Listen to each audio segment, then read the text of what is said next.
All right, should be live. Yes, I'm already managing stream here. How to tell? Can I see from the mobile dashboard if I'm live? Will stream session 22 seconds. That's a good sign.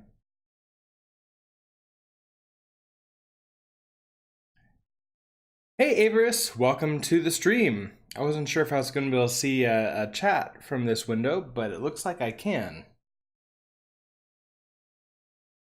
So, I don't know if you saw the tweet last night, but it's going to be a slightly shorter stream today because I have an appointment at 8 o'clock when I normally end, so I have to end a little bit early so I can prepare for that. But I figure we could just work a little bit further on the end of chapter 8 stuff that we have been doing. On top of that, I went to a Rust meetup last night in town here, and it was really interesting because they talked a lot about WebAssembly and how Rust is uniquely positioned to be able to write for WebAssembly easily, really quickly, and the tooling is getting really, really nice. Um, and so I also met and hung out with Danny Fritz, who has been on the stream before, and he was the one who made that Rust the Rust Pong game from before. And he also, if we go over to my YouTube channel, he also left a comment because he hadn't really used hash maps before. Let's see if we could find where it is. He hadn't really used hash maps before. So he paused the video when he was watching the VOD for the chapter 8 stuff. And then sort of tried 3 ways to implement the mode function that we did. Let's open these up.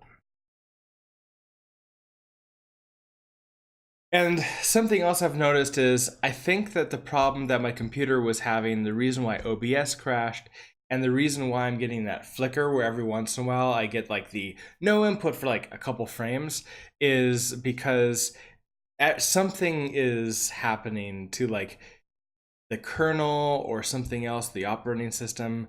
I feel that it's probably me just messing with it a little bit too much, and I just want to reinstall, get everything back to a good place, and then hopefully that shouldn't happen anymore. But yeah, so in this one, get mode. One thing I noticed is that he is not returning. He's not returning an actual number. He's returning an option enum, and so using that to then because of that, he has to use the debug printing, whereas I was returning an actual number, which then could be used for something else. So that's an interesting thing because like in order to actually be able to print it without the sort of like the debugger print line, you need to use like the if let. So this idea is that we go through, let mute frequencies, he creates the hash map, he iterates through each number and then uses for each. And we haven't learned the syntax in a book yet, but it looks like this is a lambda function that you pass into for each. And then basically he uses the frequencies.entry, but instead of, he is and modify and or insert, with and modify being passed in another what looks like a callback function or a lambda or something like that. And then for his return statement, it's match the frequencies iteration max by key. So it looks like this is, so an iterator, does it order it by the key, like sort by the key essentially, and pass the first one in? That seems a little bit interesting. Another one is like very similar setting up of the hash map, and then he has frequencies, iterate, collect all of these. So that looks like he's creating a vector from the hash map. So numbers. Oh yeah, so frequencies is his hash map. So then he changes his. So then he collects all the keys, sorts by. Oh no, he's creating a vector of two things. Sorting unstable by the key, and then matching the frequencies last. So doing it that way, and then finally. Let's see. So let mute frequencies. So create a new hash map. For number in numbers. So like a traditional for loop in Rust. Frequencies, entry, and modify. So here's his entry and modify. So like generating a hash map. Let mute max key option. So then he's presetting max key and max value as options with none in them. But they're mutable, so we can change them. And then he loops through the hash map with key and count, and then he does sort of like what I did, except using option instead of just like the pure numbers. So I thought that was really interesting. Now what we can do is continue on and like go like spend 30 minutes, 25 minutes, 20 minutes. I don't know how long we have. But just sort of like continuing looking where we are, trying to figure it out. I'm a little bit tired because we were up like, you know, the meetup does go late into the night a little bit for me. Okay, so documents, projects, mine, learning Rust. So we are in chapter 8 and we're in list of numbers.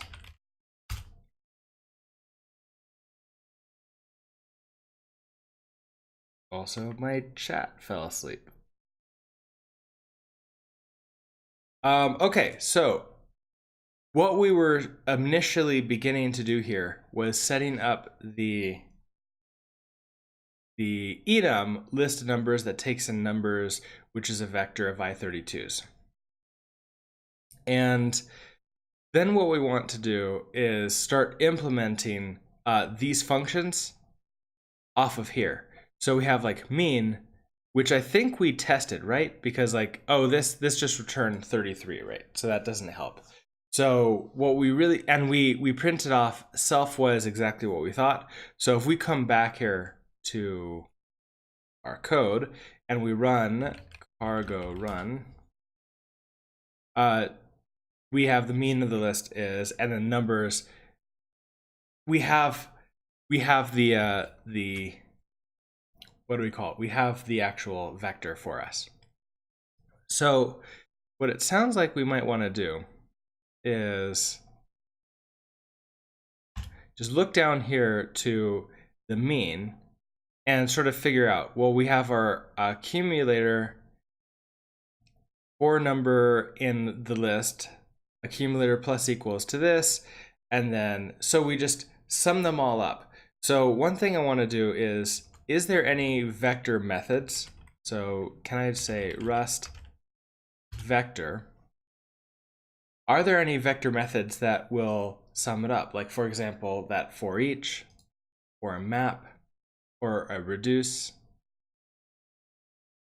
And these are the types of things that I'm talking about with my computer being a little bit slow. Like it won't even let me have mouse input for a couple seconds.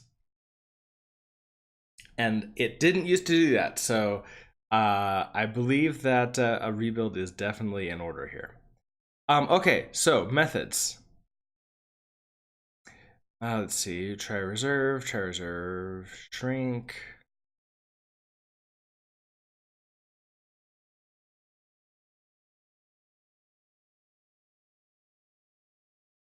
Set length. Okay, insert, remove. There's string, clear length, is empty, split off. Okay, so maybe not any of those.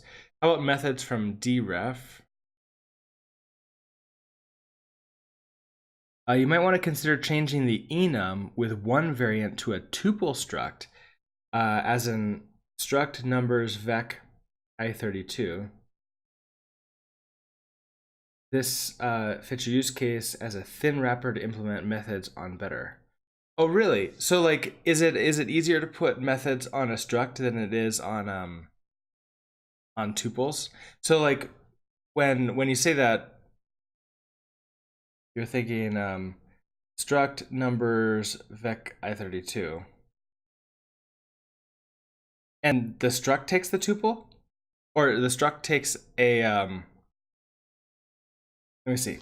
Consider changing the enum with one variant to a tuple struct.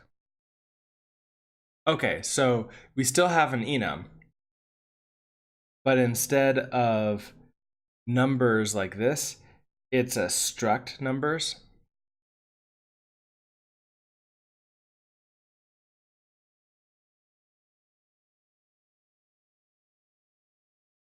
No, but an enum with one variant only used as a wrapper. Oh, so an enum with one variant only used as wrapper is kind of pointless because there's like there's almost no difference between it and an option, I guess. So, but is a struct with one number also like somewhat pointless, or is that okay too? So like, for example, if I instead of enum list of numbers, if I did struct numbers, and I already forget the syntax for structures, so let's do Rust struct.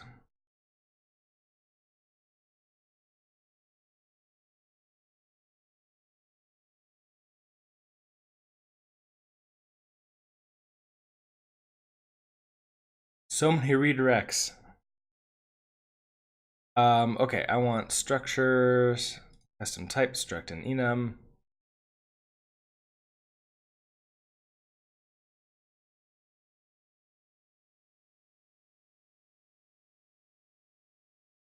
Well, that's really small. Okay, so yeah, struct person, it takes in. Oh, okay, like a tuple. So you're thinking about a tuple struct, which is like struct a pair that takes in like these two things. But you were thinking of it as a tuple that only takes in a single thing? Because it doesn't need to be an i32 or an f32. It just needs to be a vector of i32s. So like a struct numbers, which is a vector of i32. So let's try it. The struct numbers vec i32. So we're basically using the structure here, like the struct here, only to be able to then implement numbers. Okay, awesome. So then implement numbers. You're not happy with this? Of course you're not happy with it. I forgot a semicolon. Okay, so we have that. We then come down and we say function mean self. Let's sort of make sure we have exactly what we still think we do. So I'm going to do my print.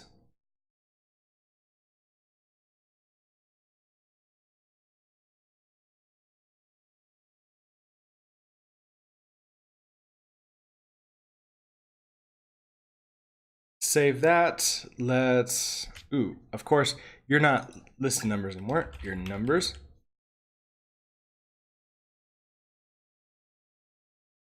Numbers, no associated item named numbers. So you probably don't. All right, I need to also remember how to instantiate a structure again. Okay, so where was it? We did pair.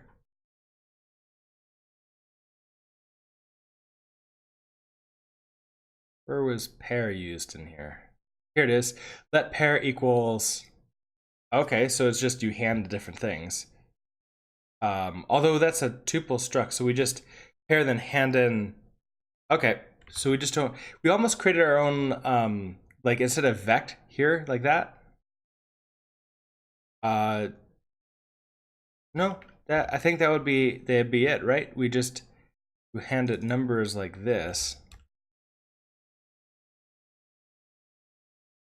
and then we're gonna hand the list to mean. Of course, get mean is not being used, so I don't care about that. It'll yell at me, but who cares? Cargo run.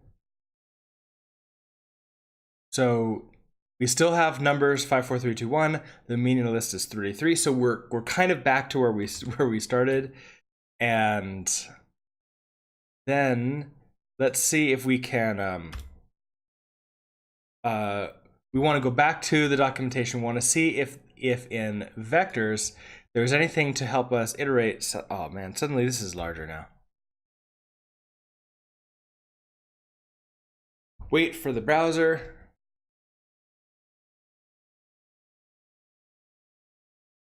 Like certain things are usable, certain things are not. It's really interesting. Okay, so where was I in here? All right, we have length, split, last get. There is an iter. Like I could just do the iterate before like I did. But I don't think that's that. If there might be another one.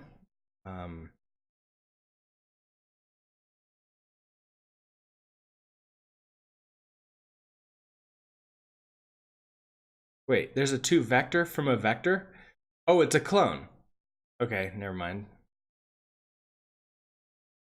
All right, trait implementations.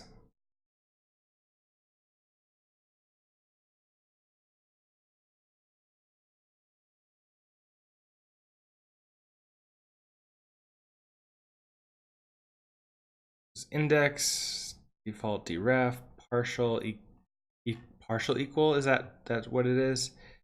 And then structs. Okay, I'm not seeing anything. I thought I saw like Danny was using like a for each, but I'm not seeing that here. Or was that off of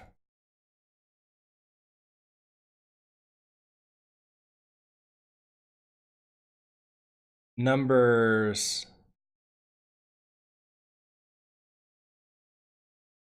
Oh, it's a slice of a vector. I would think that that would be available to me, but it didn't see it in the vector area here, unless there's something like another page that has this on it. I won't worry about that too much. I could just do the traditional for loop from here. So we could have let mute accumulator. So let mute accumulator equals 0. And then we want to for loop through this. For methods on iterators, take a look here. Rest language standard iter. Oh, trait iterator. So there's a separate trait iterator. Okay. Auto trait. Is there an easy way to get there from here? Like, can I find?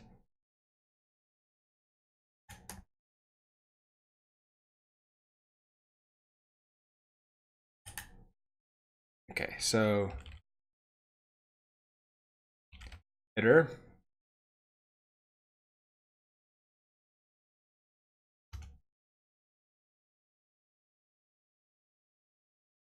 Yeah, there's too many things here. Okay, let me try. I have this thing on a different computer, so I don't have copy and paste between them. All right, so docs rest lang org standard, and then it's iter. All right, so if we go to iter, then we're looking for the iterator traits.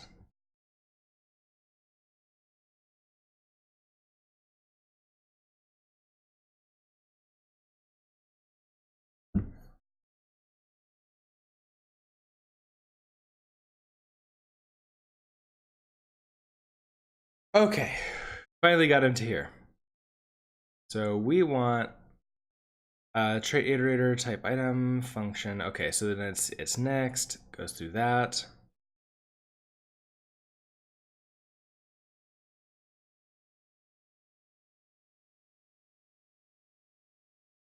Nothing else. Oh, there is other things. Okay, so adapters. Ooh, so common iterator adapters include map, take, and filter. So can I find...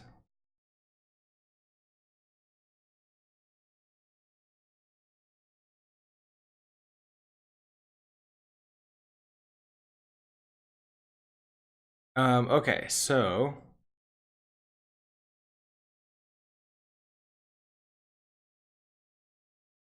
trait implementations, some. Those are floats, so I don't know if that's really what I want.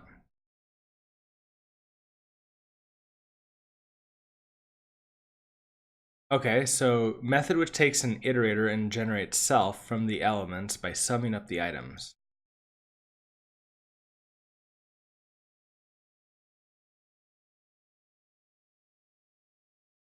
Well, that didn't give me any more information. Okay, so implementers.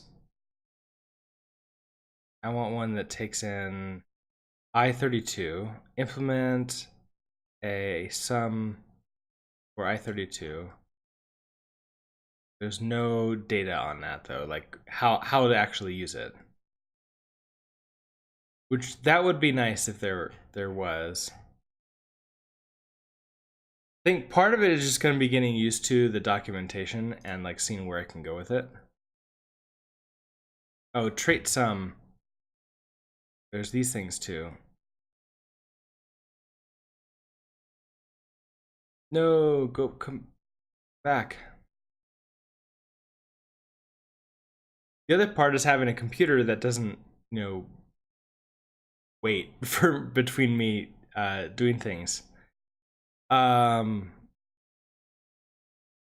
Okay, so change, clone, empty, enumerate, filter, flat map, flatten, fuse. Fuse? Is that like reduce?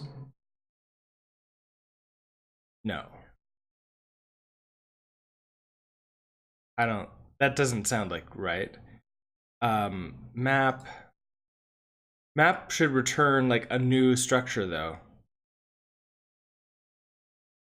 Which is not, that's not what I want. Like I want I want something that takes it and like reduces it down to a single value.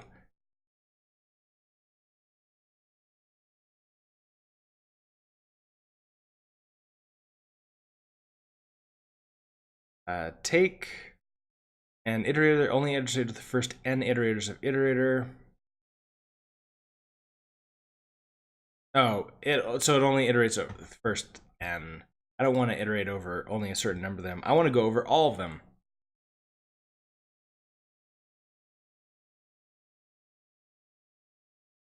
Let's see, anything else? So there is this sum trait. Take a look at dot sum and then a dot fold methods on the iterator trait. Okay, so dot sum trait to represent types that can be created by summing up an iterator. This trait is used to implement the sum method on iterators. Types to implement the trait can be generated by the sum method, like from iterator. This trait should rarely be called directly, instead interacted with through iterator sum. So required methods.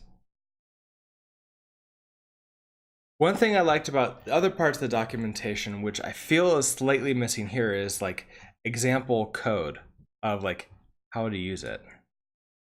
And then you're also saying from, no, fold, which is that here?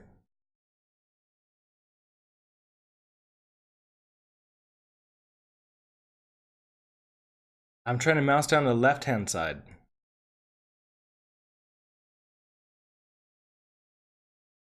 I don't see a fold off of this one, so let's go back.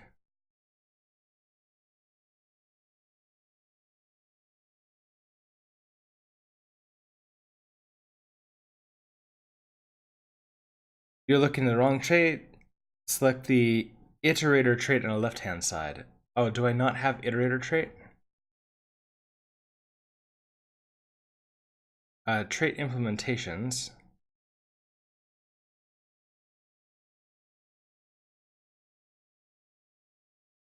Iterator. Yeah, that's one thing also. I've noticed it's really easy to get lost in the documentation and click on the wrong thing, but think I'm on the right thing.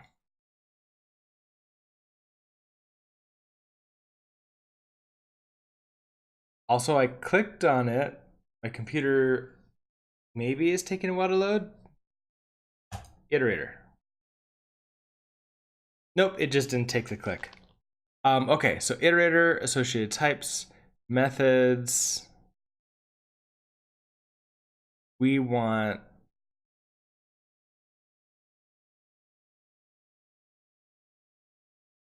what was it? Fold. There's fold. An iterator method that applies a function producing a single final value.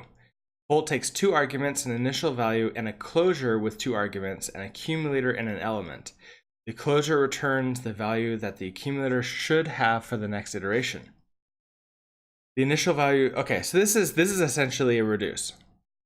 I like that. So we have A equals, in here, an array or a list, the sum of this array, that sum equals A, that iterate, that fold. We start with 0, we have our accumulator, and we have the next item in the array, and then we return accumulator plus X. Okay, that's kind of what we want. Now, you were also talking about sum. So could we pass, is sum going to be a closure that we can then pass into here? Or is it like .fold .sum, or are they differently used?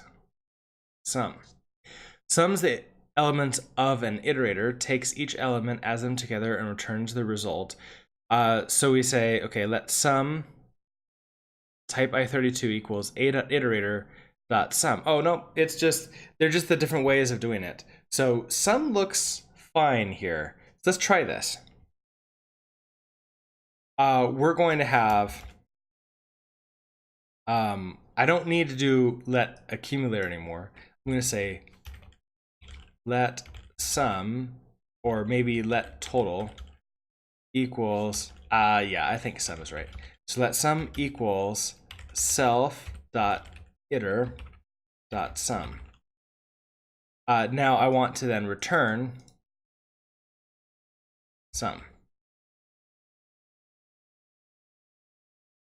Okay, so it didn't like this. No method name iter found for type numbers. Oh, I need to dereference it, don't I?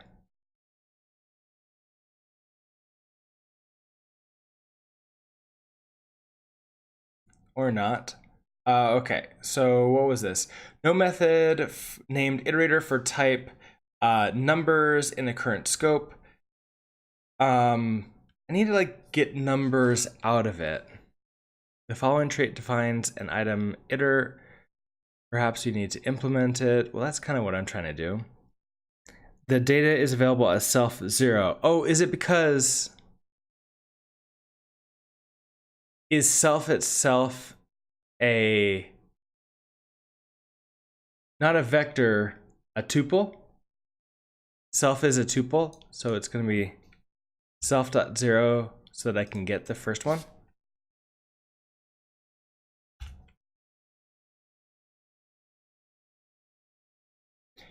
The trait bound, F32 standard I32 is not satisfied. The trait standard iter sum I32 is not implemented for F32.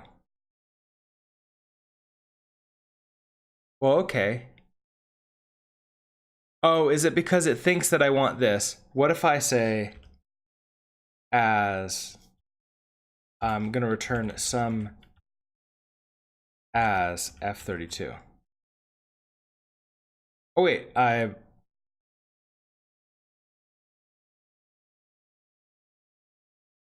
was, okay. Then I need to say that you are going to be an I32. Then that works.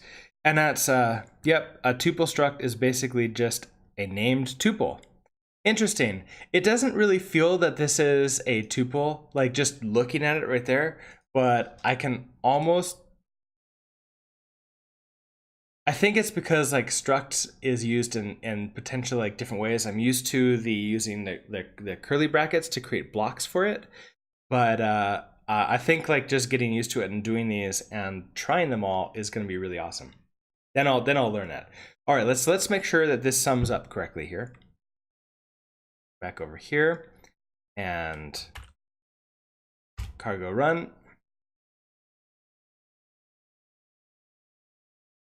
Okay, so we have 15 as our sum, and 15, so 5, 9, 12, 14, 15. Perfect, so we got our sum, which is an I32. Then what we want to do is we want to divide this by the length and return that.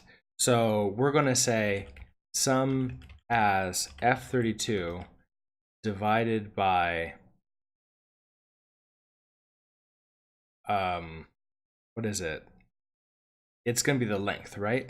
So that's going to be the self.0.lang. And I think I need to turn that into an F32, right?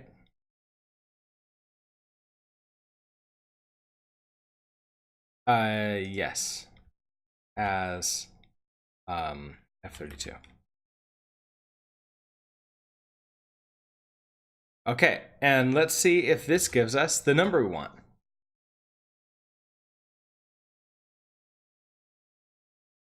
The mean of the list is 3, which I think is exactly right. So now we have implemented the mean on numbers, which, I mean, this kind of gets rid of all of these. We don't need them anymore. So I'm just going to go ahead and delete those. I have those in like a previous commit, so they can be gone and looked through again. But what's really nice is now like that was a lot of code that we had, and yes, like it still would have been a little bit more code here. We learned, you know, just some ways to create some native, use the native methods to be able to turn all these into 1 or 2 liners. So that's pretty awesome. I want to begin the next thing, which is the median, and then because it's 7:30, I'm gonna have to go before finishing it. But this will sort of give us an idea of where we're what to work on tomorrow morning when I come back to this. So we're gonna do list dot median like that, which means we have to implement fn median, which takes in a reference to self and is going to return a the median of the list. Well, so this is going to be interesting. It can be an F32, and I think I have this as an F32, but that's only because for the median, which is the value in the middle position, what that means is that if we have an even length vector here, then the 2 middle values are going to be meaned, so moded. Meaned is the right word. They're going to be meaned, and then we're going to return that value. So it might actually be a decimal point number, but it might not. But it's just F32 will be easy here. So in this case, we would be like, we already have the logic here, which is we're cloning this list. Now we don't have to do that this time because now maybe we can just sort it in place.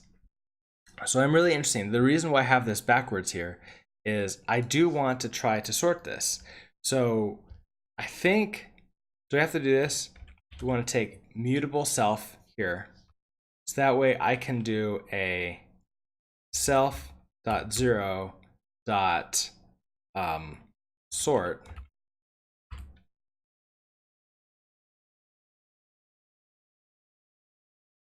And you're just talking about the return value here. And so I want to then print out what the new value of the list is, right? That'll be the last thing I do. So let's print out, this will be the list itself. So it'll be self, we could do self 0 or just self, that's fine. And then we'll just return 33.0 just to make sure it doesn't yell at us. And then let's go take a look at what we get out of here. All right, go run. Uh-oh, get mean. Oh, where is that? Line 49? Oh, it's still worried about this stuff, even though I'm not actually using these right now. I've commented them out, so I might as well leave these commented out. Let's run this again. Okay, so unused hash map, that's fine. Cannot borrow immutable local variable list is mutable. Okay, so I want to, well, if I take ownership of it, that doesn't really help. If I get a reference to it, does it actually run it? Like, can I do that without getting an immutable reference to it? For example, can I just say a reference to self and sort that? No, because this is saying like, hey, you can't do that. You can't do that. I would have to borrow, like, so that's where it like gets a little bit interesting here. If I take ownership of it, then it's gone and I can't get the mode. If I want to do it in place, then I want to say,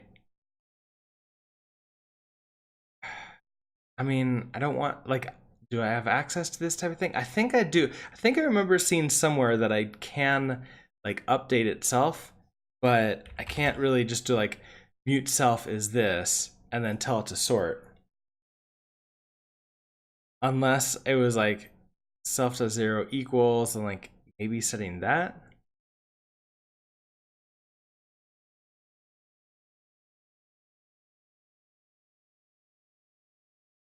You don't need to take ownership. You can make the binding immutable.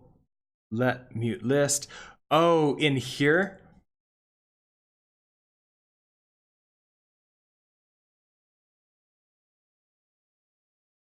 Because median is causing it to change. So to pass in mute self, I need to make the list mutable.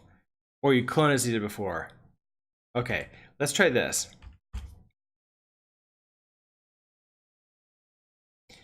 Yep, now it's in sorted order.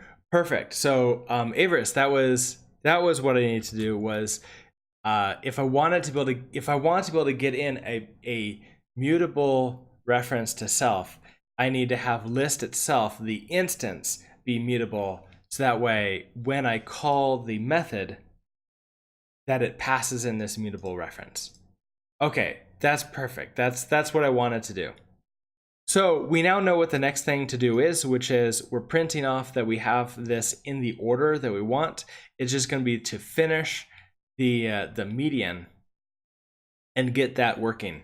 So with that being said, it is 7:37. It's time for me to get ready to head out for my appointment. So I know it's a little bit of a short stream today, but I'll be back tomorrow morning, and it'll be a little, it'll be a standard time tomorrow morning. Let's go ahead and send this on up to added mean or finished mean finished mean implement of numbers and started median. So in I don't have the chat right here, and I don't have whatever. In the I should put in the description where the GitHub link is. So maybe I'll do that for tomorrow. But in the VOD, if you're watching the VOD on YouTube, then I'm gonna put the link to this to this repo in the description, so that way you can go and find it. And as always, let me know if you're using this to sort of learn Rust, or if there's any other things that you'd love me to try out for you, and just sort of give me feedback. How are you liking this? How do you like this sort of like side setup? I changed the computer to that side. I'm not using my big monitor. I'm just using the laptop itself. Try to give it a little bit of let it not die as much by trying to run 3 displays. Anyways, that's what I've got. So with that, I'm going to take off, and I hope that you all have a great day. Thank you again, Avaris, and anybody else who's watching, for stopping by and seeing this live. And I'll see you tomorrow.